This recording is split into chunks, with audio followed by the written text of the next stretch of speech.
감자탕과 막걸리 골목으로 유명했던 고려대 상권을 기억하십니까? 특별히 상권이라고 할 만큼 크지 않았던 고려대 상권이 최근 화려하게 변신하고 있다고 하는데요.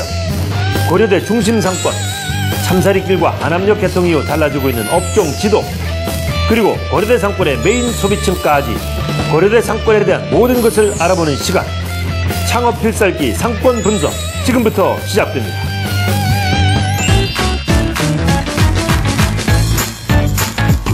여러분 안녕하십니까? 창업 필살기 상권 분석 진행을 맡은 이창섭입니다. 자, 요즘에 한 10년 만에 대학가에 창업 열풍이 불고 있다고 합니다. 창업 동아리도 많고요. 실제로 대학생들이 창업에 뛰어드는 그런 대학생들도 참 많아졌다고 그러는데, 그렇다면 이런 분위기가 대학가 상권에는 어떤 영향을 미쳤을까요? 바로 그래서 오늘부터 이 대학가 상권에 대해서 분석해보는 시간을 마련했습니다. 자, 오늘은 첫 번째 순서로요, 고려대학교 상권에 대해서 집중 분석해 보겠습니다. 오늘 도움 말씀 주실 분 소개해 드리겠습니다. 상권 분석 전문가십니다. 서정헌 교수님 모시겠습니다. 자, 어서 오십시오. 안녕하세요. 반갑습니다. 네. 대학가 상권은 참 분석해 볼 때 여러 가지 재밌는 게 있어요. 우리 또 추억도 좀 해볼 수 있고요. 또 어떻게 변했나 궁금하기도 하고요. 우선 옛날 저희들이 기억하기는 뭐 저뿐만 아니고 기성세대들이 기억하기에는 고려대 상권 그러면은 하숙집 질비하고 뭐 이 막걸리 정도 먹을 수 있는 이런 집들이 많이 있지 않나라는 생각인데, 옛날에 비하면은 요즘에 참 많이 화려해졌다고 그래요. 고려대학교 상권이 어떤 변화들이 최근에 있었나요?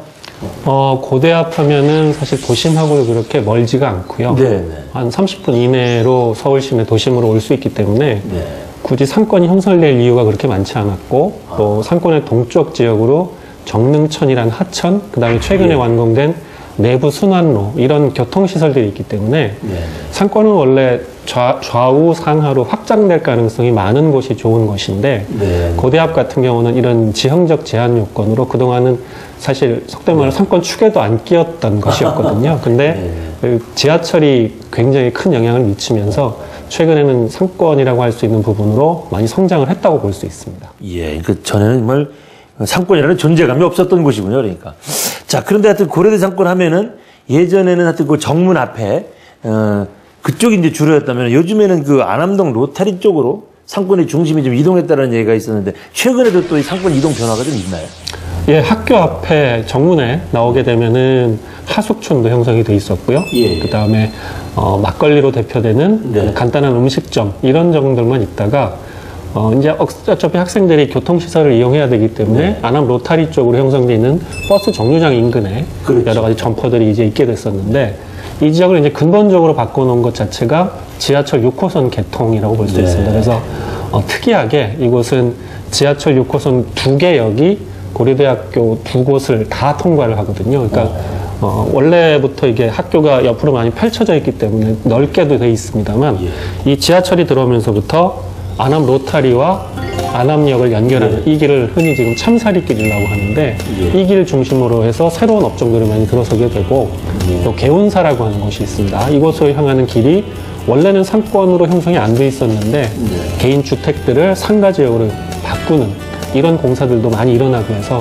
점차 확대되고 있는 그 경향을 보이고 있습니다. 역시 고려대 상권도 지하철 개통이 제일 큰 영향을 준 거군요. 그러면은 지금 고려대 상권 그러면은 보통 어디서부터 어디까지를 얘기하는 겁니까? 현재는 말씀드린 지하철 2개역, 안암역하고 고려대 앞역, 이 2가지 역을 반경으로 해서 반경 한 500m 정도 범위 이내에 학교 앞, 그 다음에 안암 로타리, 그 다음에 참사리길, 그 다음에 개운사, 이렇게 4개의 포스트를 중심으로 하는 삼각형 지역을 현재 상권의 범위로 포함을 할 수 있겠습니다. 네, 그렇군요. 보통 우리가 이제 대학가 상권 그러면은 흔히 뭐 2대 이렇게 막 핫한 정말로 많은 사람들이 몰려들고 이런 상권을 흔히 생각하기 쉬운데, 고려대학교 상권처럼 이렇게 좀 안정적인 상권이 또 창업 시장에서는 또 관심을 한번 가져볼 필요가 있지 않을까라는 생각이 들었습니다. 자, 그러면은 지금부터 고려대 상권 좀 더 자세히 분석해 보도록 하겠습니다.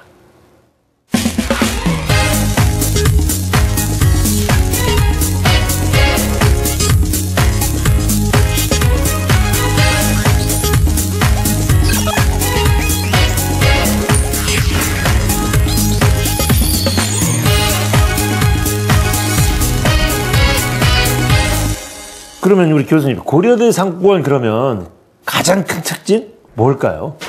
대부분의 상권은 거리를 중심으로 해서 그게 3거리든 4거리든 로타리를 형성이 돼 있건 이 거리를 중심으로 해서 상가들이 분포가 되는 게 일반적인 형태인데 이 지역은 말씀드린 대로 학교 중간으로 지하철이 관통을 하다 보니까 사실은 연결성이 좀 떨어지는 부분들이 있습니다. 중간에 학교가 있고 양쪽에 지하철이 있다 보니까 이 상업지역이 대로변 형태로 되어 있는 게 아니고 학교에서 또 조금 나와서 큰 길가 이렇게 좀 떨어져 있는 형태들이 있거든요. 이런 게 이제 다른 지역하고 가장 큰 특징이라고 볼 수 있을 것 같고요. 그래서 상권을 동서남북 도로들이 중간에 관통들을 하고 있어가지고 뚝뚝 떨어져 있는 형태를 보이죠. 그래서 안암 로타리 쪽 뚝 떨어져 있고 학교 앞 떨어져 있고 개운사길 떨어져 있고 이렇게 큰 연결성보다는 그 지역별로 소비자들을 바탕으로 하는 이런 형태의 상권 모습을 보이고 있습니다. 보통 대학가 상권 그러면은 울긋불긋 뭐 예쁜 옷가게들이 질비한 것을 떠올리게 되는데 이 고려대 상권에는 가봐도 별로 그런 게 없어요. 이유가 또 있습니까? 예, 옷가게라든가 뭐 액세서리 전문점이라든지 이런 것들이 흔히 대표적인 선매 상품이거든요. 그러니까 무슨 말입니까? 한문으로 돼 있는데 고래선자, 살매자라고 해서요. 우리가 쭉 둘러보고 패션 상품들을 자기가 골라서 살 수 있는 이런 업종들 우리가 흔히 선매 업종이라고 하는데 선매 업종들이 많이 들어서기 위해서는 외부로부터 수요들이 유입되는 요인들이 많아야 됩니다. 우리 여기서 만나자 해서 젊은이들이 약속 장소를 쓰일 수 있는 이런 공간들이 되어야 선매품들이 많이 발달이 되는데 고대학 같은 경우는 학교 가는 학생들 아니면 지역 주민들 이렇게 수요자가 거의 정해져 있기 때문에 그 안에서 소비가 될 수 있는 업종들은 발달이 되지만 외부에서 수요자들이 여기 와서 뭐 한번 돌아보면서 사볼까? 이런 느낌의 업종들이 발달하기에는 한계가 있는 그런 형태라고 볼 수 있겠죠. 그런 특징들이 우리가 참 분석하기 위해서 이런 시간을 갖는 건데 그런 또 특징이 있는 거군요. 사실 우리 이제 고려대학교 상권을 방송하기 위해서 제가 그 소상공인진흥원 상권 정보 시스템에 들어가 봤어요. 그랬더니 이 안암역 인근에 여성의류, 남성의류, 아동보건이라는 전체 의류 판매 업종 밀집도가 제로라고 이렇게 나와 있다고요. 그러니까 이 도소매 유통업종 중에 제일 밀집도가 높은 업종이 안경점인 것으로 또 나타났습니다. 무려 6.24, 다른 지역보다 6배 정도. 그러니까 이 안경점이 유난히 많다 이런 얘기인데 이 외에 또 고려대 상권에 뭐 다른 대학가의 상권하고의 차이점이 있다면 좀 더 설명을 좀 해주세요. 네, 말씀 주신 대로 학생들이 공부를 너무 열심히 해서 그런지요. 안경 수요가 굉장히 많은 걸로 나타나는 유난히 고대학생들이야 눈이 나쁠 리는 없는데. 예. 근데 일반적으로 대학가 상권 중에 여대 앞을 제외한 남학생들 수요가 높은 곳들이 이런 안경점이 좀 높은 경향을 보이는 건 일반적인 현상이긴 합니다. 그리고 특징적인 이제 말씀하신 대로 의료 관련된 업종들의 밀집도가 굉장히 낮은 형태를 보이고 있다. 또 고대가 다른 지역하고 좀 특징적인 부분은 학교 규모, 그러니까 학생 숫자에 비해서 상업지역이 굉장히 적은 편이고요. 그 다음에 상업지역도 적은 반면에 상가도 아주 고층 상가도 없고 아주 작은 상가도 적고 그래서 중급 정도 되는, 그러니까 15평에서 한 25평 정도 되는 이런 규모의 상가들이 많기 때문에 소규모 상가가 많으면은 점포 숫자가 많아질 수 있고요. 대규모 상가가 많으면은 큰 점포가 많기 때문에 외부에서 수요자들이 올 수 있는 업종이 많아진다는 뜻이 되는데 이곳은 상업지역의 크기도 작고 상가는 좀 큰 편이고 하기 때문에 점포가 많지 않고 점포가 많지 않으면 사실 굉장히 그 가격이 올라가게 되는데 타 지역에 비해서 시간 대비 가격이 많이 안 올라간 이유는 이 사업하시는 분들이 많이 안 바뀌는 경향이 있습니다. 그러니까 워낙 지역적으로 토착화되어 있기 때문에 한 곳에서 오래 장사하신 분들이 많다는 이런 것도 고대 앞의 특징이라고 볼 수 있습니다. 재밌네요. 그 학생 수보다 오히려 상업 지역이 더 발달하지 못했다. 뭐 고대 학생들이 유난히 검소해서 그런 건 아닌 것 같은데. 그러면 이제 지금 말씀 중에 역시 고려대 상권이 이렇게 팽창하게 된 거는 역시 지하철역인데 그 지하철역, 뭐 버스 정류장, 뭐 유동인구가 굉장히 많아졌을 텐데 유동인구는 대략 어느 정도 보십니까? 안암역을 중심으로 해서 우리가 보통 그 유동인구가 가장 측정하기 좋은 곳이 수요차가 가장 많이 배출되는 곳, 그러니까 지하철역 출입구라든지 버스 정류장이라든지 이런 곳에서 보통 조사를 하게 되는데 안암역 출구에서 한번 조사를 해보면 우리가 평균적으로 지하철역에서 괜찮은 지하철역 상권이라고 표현하면 1시간 기준으로 한 1000명 정도 되거든요. 숫자적으로 보면. 근데 이 안암역이 아주 그 전형적인 통계에 해당이 되는 게 평일 낮 시간에는 한 1,200명 정도, 주말에는 한 800명 정도, 그러니까 평균 내보면 한 1,000명 정도 되는 수준. 그러니까 1시간을 전체적으로 환산해서 조사를 한번 직접 해보시면 시간당 1,000명 정도 유동인구가 되는 게 확인이 되실 수 있을 거고요.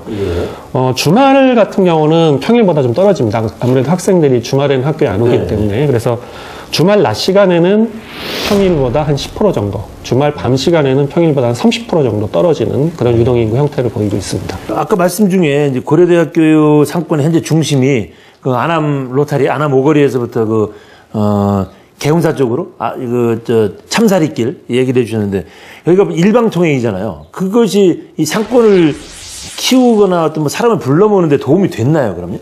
현재 일방통행 방향이 안암역에서 안암 로타리까지 오는 방향으로 되어 있거든요. 우리가 만약 반대로 형성이 되어 있을 때를 가정을 해보면, 우리가 흔히 그 상권에 들어가고 나가는 방향을 표현하건대 이제 출근 동선, 퇴근 동선, 혹은 등교 동선, 하교 동선 이런 식으로 얘기를 하는데, 로타리에서 안암역 쪽으로 돼 있으면 이게 등교 타는 방향이거든요. 그렇죠. 만약 그렇다면 우리가 상식적으로 생각할 때 등교할 때 소비할 수 있는 가능성, 굉장히 학교 가기도 바쁘고 하기 때문에 반대로 내려오는 경우에 소비가 강하기 때문에 이 일방통행이 반대로 형성되어 있는 게 상권에는 긍정적인 영향을 미쳤다고 볼 수 있습니다. 그럼 지금부터는 이제 실제 창업자들이 제일 궁금해하는 실제 문제로 좀 들어가 보겠습니다. 그 지역에 지금 고려대학교 상권의 권리금, 점포 시세는 어느 정도 되는 겁니까? 상권이 오래돼서 이제 고려대 같은 경우도 세워진 지가 이제 100년이 넘었기 때문에 원래 이 도심 지역에 가까울수록, 그리고 상권이 오래될수록 권리금 시세는 높아지게 마련이고요. 또 하나 특징은 높은 것만큼 또 잘 변하지도 않습니다. 그러니까 장사가 원래 잘 돼야 권리금이 높은 게 정상인데, 장사가 그다지 잘 돼 보이지도 않는데 또 잘 떨어지지도 않는 이런 특징을 보이는 게 오래된 상권의 특성 중에 하나거든요. 근데 고대 같은 경우는 말씀드린 대로 소형 상가보다는 중형 정도, 중급 정도 되는 상가들이 많은 편이고, 매물 거래도 활발하지 않고, 그렇기 때문에 주로 이제 거래가보다는 흔히 말하는 호가, 이 정도는 받아야 된다, 이런 호가 위주로 지금 시세가 많이 형성이 돼 있는데, 보통 보증금 시세는 한 5천만 원에서 1억 원 사이, 보통 이게 한 10평 정도를 기준으로 해서 말씀을 드리는 건데요. 임대료 같은 경우는 한 200만 원 정도 최소, A급 같은 경우 돼 있는 경우가 많고요. 물론 월이죠. 그 다음에 20평 정도 되면 한 300만 원, 30평 정도 되면 한 500만 원까지도 올라가는 그런 월세 시세를 보이고 있고, 권리금 같은 경우도 한 10평 기준으로 하면 한 1억 5천 수준까지는 가는 경우가 많고요. 20평 정도는 한 2억 원, 30평 정도 되면 한 3억 원까지도 올라가는, 그러니까 평형에 따라서 대충 투자 비용을 어느 정도 감안해야 될지, 지금 말씀드린 건 제가 10평, 그 다음에 참사리길 메인통을 중심으로 말씀을 드렸기 때문에 이 비용에서 이면도로로 빠지는 B급 지형이나 이런 데들은 한 60%에서 70% 사이 정도에서 투자 비용을 감안하시면 될 것 같습니다. 지금 이제 고려대 학교 상권에 대해서 이런저런 이제 분석을 좀 해보고 있는데, 이렇게 상권 분석을 하다 보면은 특히 새로 창업 준비하시는 분들, 지금 무슨 얘기인지 잘 못 알아듣겠다고 하는 어려운 용어들이 가끔 튀어나올 때가 있습니다. 그래서 이런 용어들을 하나하나 좀 알아보는 시간 마련했습니다. 상권 레이더 화면으로 만나보시겠습니다.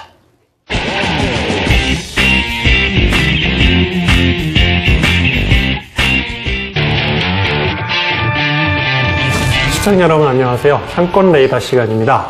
오늘 첫 시간으로 오늘 알아볼 내용은 권리금에 대한 부분인데요. 그 중에서도 권리금의 종류와 성격에 대해서 알아보려고 합니다. 권리금이 도대체 뭘까? 그리고 이런 건 왜 있을까? 이런 궁금증을 처음에 사업하시는 분들은 가질 생각이 많으실 텐데, 권리금을 자세히 살펴보시면 한 3가지 분야로 구성이 됩니다. 첫 번째는 시설에 대한 부분이죠. 우리가 건물을 임대한다고 했을 경우에는 이전에 있던 인테리어가 새로 해야 되는지, 아니면 있던 것을 그대로 인수해도 되니까 이전에 인테리어 하셨던 분이 들인 비용을 인정을 해드릴 건지, 이런 것들을 서로 협의하에 주고받는 것이 바로 시설에 관한 권리금이라고 볼 수 있고요. 우리가 기존에 알고 있는 권리금이라는 용어는 보통 영업에 해당되는 권리금이 가장 많습니다. 실제 사업하는 분이 사업이 잘 되고 있으니까 영업을 따로 하지 않아도 뒤에 들어오시는 분이 충분히 사업할 수 있는 여건이 되어 있으니 그에 대한 일정 대가를 받아야 되겠다. 이런 게 바로 영업에 대한 권리금이라고 볼 수 있습니다. 이거는 우리가 흔히 알고 있는 권리금 내역이죠. 세 번째는 앞에 말씀드린 두 가지도 아닌데 권리금을 요구하는 경우가 있죠.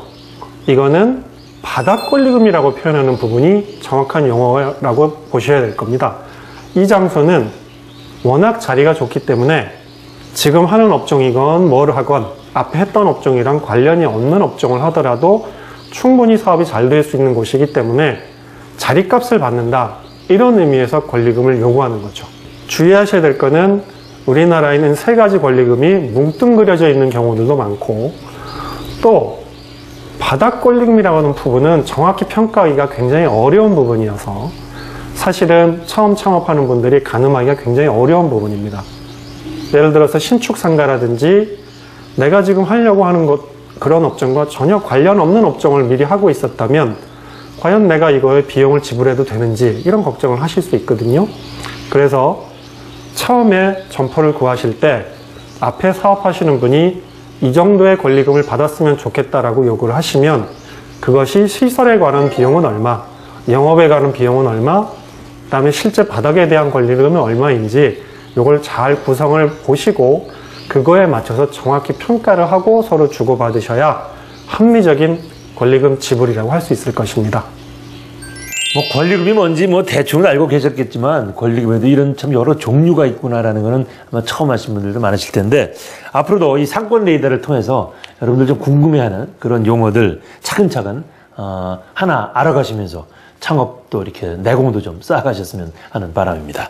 자, 계속해서 또 고려대학교 상권에 대해서 분석해 보겠습니다. 이번에는 좀 업종 얘기를 좀 해보겠습니다. 대학생들, 대학가 그러면은 뭐 대학생들 주머니 사정이 좋지 않으니까 값은 싸고 양 많이 주고 푸짐하고 이런 곳이 최고의 음식점이 아니냐, 이런 생각을 할 텐데 정말 어떤 업종이 좋은 겁니까? 고려대 상권에서는. 예, 뭐 고대 상권뿐만 아니라 대학가 상권에서 양은 무시할 수 없는 정말 중요한 제1번의 요소고요. 네. 그렇기 때문에 뭐 어떤 음식이든 뭐 양만 중시하는 이런 것보다는 네.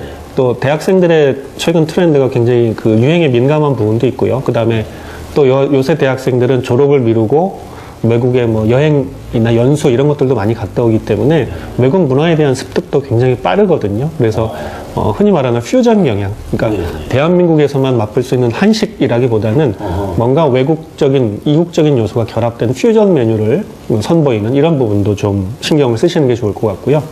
그 다음에 아무래도 젊은 학생들한테 영원한 메뉴는 분식이라고 볼 수 있습니다. 분식 계통에서 또 찾으실 수 있을 것 같고, 또 어느 대학가나 가장 많은 업종 중에 하나는 주점입니다. 그래서 주점 계통에서도 음식점에서, 그러니까 주점도 요새 많이 분화가 돼서 예전처럼 뭐 막걸리에 파전 이런 것만 있는 게 아니고 흔히 말하는 이제 수작 요리, 직접 자기가 집에서 만드는 음식과 같은 그런 안주거리를 만든다든지 일본 개념의 수작 요리 전문점 이런 것들이 많기 때문에 이런 트렌드들을 반영하는 음식점들이 좋을 거라고 생각이 됩니다. 뭐 대학생들이기 때문에 이제 그 퓨전 음식점에도 관심이 많다고 얘기를 해주셨는데, 그러면은 요즘에 막 떠오르는 그 프랜차이즈 음식점들 있잖아요. 그런 쪽들도 대학가가 더 좋은 건가요? 아니면 뭐 독립적으로 음식점을 차리는 게 더 좋은 건가요? 어떻습니까? 대학가와 다른 상권을 비교해 본다면 아무래도 브랜드에 대한 충성도가 20대가 높은 건 사실입니다. 통계적으로. 네, 그렇기 때문에 일반적으로 그렇습니다. 예, 그래서 우리가 실례로 똑같은 메뉴를 분식집에서 파는 거하고 똑같은 메뉴를 김밥 전문점이라고 전문점을 표방하고 브랜드 김밥 전문점에서 팔아보면 실제 수요층 분석을 해보면 약간 차이가 납니다. 그래서 김밥 전문점보다 그 브랜드 김밥 전문점보다 일반적인 분식집이 10대 비중과 남성 비중이 약간 높다는 그런 통계들이 나와 있거든요. 그래서 20대 여성일수록 브랜드 충성도가 높다는 게 입증된 사실입니다. 아, 그렇군요. 그것도 꼭 참고를 해야 될 부분 중에 하나겠네요.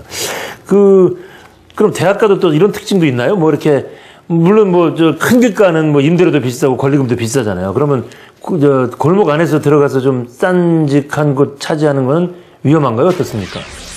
역시 큰 카테고리로 보면 대학가 상권은 지금 말씀하신 게 유효합니다. 그러니까 일반적인 오피스 상권, 그러니까 사무실들이 많은 곳은 흔히 말하는 핵심 라인에서 약간 벗어났을 때 소비자들의 발길이 안 미치는 경우들이 굉장히 많습니다. 왜냐하면 우리가 상식적으로 생각해 볼 때 직장인들은 점심시간이나 저녁시간 이외에는 따로 소비할 수 있는 시간이 직장 근처에서 많지 않은데 나와서 조금 멀리까지 가서 뭔가 식사를 한다는 게 약간 부담스러운 개념이 있으시기 때문에 아무래도 밀집 성향이 강하고요. 대학생들은 그래도 약간 시간적인 자유로움이 있기 때문에 틈새 입지, 특히나 제가 대학가 상권에서 강조드리는 거는 메인 상권을 벗어나서 조금 비용이 덜하더라도 그들을 끌어들일 수 있는 마케팅 수단을 잘 활용을 하시면 좀 싼 점포라도 이면도로를 노리시는 게 더 효과적이다. 이런 조언을 많이 굳이 눈에 잘 띄는 대류번에 비싼 곳 고집할 필요 없다. 이렇게 보면 되겠군요. 예, 그렇습니다. 보통 대학 상권 그러면 이런 얘기를 많이 하잖아요. 방학 때는 팔이 날려 이런 얘기를 많이 하는데 고려대 상권도 그렇게 보면 되나요? 어떻습니까? 특징이 좀 다른가요? 대학가 상권의 특징이 조금 여러 가지로 나눠질 수 있긴 합니다만, 적어도 고대 상권에서만은 그 얘기는 뭐 편견은 아니라고 볼 수 있습니다. 실제에 가깝다고 볼 수 있고요. 대학가랑 보통 이렇게 편차가 적은 거, 방학대라고 해서 편차가 적은 데들은 대부분 우리가 대학가라고 해서 대학교만 있는 게 아니고요. 대학가 주변의 사무실들, 대학가 주변의 주택, 이 분포가 어떻게 돼 있는지를 같이 보셔야 되는데, 비근한 예로 이제 뭐 고대 앞하고 아주 상반되는 특징을 가진 곳이 우리 대학가 상권 중에 대표격인 홍대 앞인데, 홍대 앞은 사실 사계절의 편차가 그렇게 안 크거든요. 그 이유 중에 하나가 홍대 앞에는 소규모 스튜디오나 출력소나 뭐 인쇄소나 출판사 이런 소규모 사무실들도 굉장히 많고요. 그 다음에 인근에 있는 주택가 뭐 이런 것들도 많고 주말에 웨딩숍 이런 것들도 있기 때문에 뭐 평일이나 주말이나 방학 때나 아닐 때나 이 편차가 굉장히 적은 편인데, 고대 앞 같은 경우는 우리가 전반적으로 말씀드렸듯이 학생, 지역 주민 이 두 가지 수요층밖에 없기 때문에 아무래도 방학 때 차이가 크게 날 수밖에 없다고 볼 수 있습니다. 네. 지금 이제 저희 방송을 보시는 이제 창업을 준비하고 계시는 분들께서 우리 교수님 얘기를 쭉 듣다가 그래? 그럼 이제 고대 앞 상권에서 한번 창업을 좀 해볼까? 이렇게 결심하시는 분들에게 자, 이거는 좀 주의하십시오. 이것만은 꼭 확인해 보십시오. 라는 조언해 주실 거 있으면 좀 해주세요. 고대 앞은 전반적으로 말씀드리면 여긴 굉장히 제한적인 거는 사실입니다. 그러니까 상업지역이 그렇게 넓지 않다고 말씀드렸기 때문에 제한적이고, 반면에 또 제한적인 만큼 안정적입니다. 한번 잘 들어가시기만 하면 꽤 오랜 시간 동안 사업을 하실 수 있는 여건은 이미 돼 있다고. 그 안정적이라는 표현이 아까 조금 설명해 주셨는데 잘 개념이 안 와닿거든요. 조금만 좀 설명해 주세요. 상권이 안정적이다라는 건. 안정적이라는 거는 이게 어디 가보시면은 가는 데마다 부동산에 매물로 쫙 나와 있는 데들이 있습니다. 이런 경우는 많이 바뀌기도 하고 또 들어올 분도 많고, 이런 경우들은 평가할 때 여긴 뭔가 잘 될 요소가 있는데 실제 들어가 보니 뭔가 좀 문제가 있구나, 이렇게 해서 많이 변화들이 돼 있는 곳인데, 변화가 잦으냐 요 여부 하나하고, 두 번째는 시세 차이가 앞서 6개월, 1년 전에 봤을 때하고 얼마나 차이가 있느냐. 그때에 비해서 막 1억씩, 2억씩 왔다 갔다 하는 곳이냐, 아니면 차이가 많지 않은 곳이냐, 두 가지를 가지고 보시면 되는데, 고대 앞 같은 경우는 매물도 많이 안 나오고요. 그 다음에 변화도 크지 않고, 그러니까 원칙적으로는 매물이 많이 안 나오면 가격 변화 굉장히 컸다. 무슨 부동산 시장에 조금 안정적인 지역 뭐 이렇게 보면 되겠군요. 예, 그런 부분도 들어간다고 볼 수 있습니다. 예, 주의할 좀 더 얘기를 좀 해주시죠. 네. 그렇기 때문에 안정적이기 때문에 한번 들어가시면 꽤 오랫동안 해야겠다라고는 기본적인 생각을 가지셔야 되고요. 오랫동안 하실 수 있으려면 지역 상권과 밀착도가 높아야 된다. 이 어느 지역이나 대학가가 형성돼 있으면 대학가 상인들하고 대학생들하고 관계가 밀접하게 있을 수밖에 없거든요. 근데 서울의 어느 대학에 비해서 이 고려대학은 고대 학생들, 그다음 고대 지역 주민들, 상가 지역 밀착도가 굉장히 강해서 끈적끈적합니까 정말로? 예, 그래서 서로 간에 뭐 축제 때 협조를 해준다든지 뭐 이런 경우가 상당히 밀접하게 일어나고 거의 그러니까 뭐 상가 주인들 보고 뭐 형님 아저씨 뭐 이렇게 또 가깝게 지내는군요. 거기는. 예, 그런 부분들이 상당히 강하죠. 그리고 이 지역에서 오랫동안 장사하신 분들이 서로 간에 혜택도 받고, 내가 학생들 덕분에 자식 공부도 다 시켰다, 이런 상인들도 많으시기 때문에 이런 서로 내부적인 관계를 잘 파악하지 않으시면 오랫동안 장사하시기 어렵다고 볼 수 있습니다. 네. 아유, 좋은 지적이시네요. 앞으로 고려대 상권은 어떻게 발전될 것이라고 전망하세요? 상당히 그 발전 요인은 이제 제한이 될 겁니다. 뭐 특별하게 고대 앞이라고 해서 새롭게 만들어지는 뭐 여러 가지 개발 시설들이 있는 건 아니고요. 또 처음에 말씀드렸듯이 여기가 정릉천이나 내부 순환도로로 해서 상권의 동쪽 방향에 발전이 막혀 있기 때문에 이게 인접한 지역과 연결돼서 대형 상권으로 발전될 요소는 사실 없다고 보셔야 되고요. 여기는 안정지향적이고 내부에서 뭔가 서로 간의 협조 관계를 통해서 그 사업을 운영할 수 있는 그런 부분들을 더 중점적으로 판단을 해서 사업하시는데 참고를 하시면 도움이 될 만한 지역이라고 그렇게 평가할 수 있겠습니다. 네. 자, 오늘 이 대학가 상권을 이제 쭉 시리즈로 한번 순례를 해보려고 그러는데, 첫 번째 순서로 고려대 상권에 대해서 이제 이런저런 분석을 해봤습니다. 이야기를 나눠보니까, 뭐 대학가 상권 하면은 뭐 변화가 거의 없다, 소박하다, 뭐 의류업종 위주다, 뭐 이런 식으로 갖고 있는 생각이 선입견일 수도 있겠구나라는 생각이 들었습니다. 그 개성이 넘치는 대학생들인 만큼 학교마다 독특한 그 상권 분위기가 있기 때문에 그런 상권을 잘 분석해서 우리가 그런 지역을 한번 창업 지역으로 삼는다면 성공할 수도 있지 않을까, 이런 생각을 해보게 됩니다. 우리 대학가 상권 탐방은 다음 시간에도 계속됩니다. 자, 오늘 도움 말씀 주신 분 서정훈 교수님, 다시 한번 감사의 말씀 드리겠습니다. 고맙습니다. 감사합니다. 네. 자, 저희는 다음 시간에 더욱더 알찬 내용 갖고 찾아오겠습니다. 오늘도 시청해주신 여러분 고맙습니다. 안녕히 계십시오.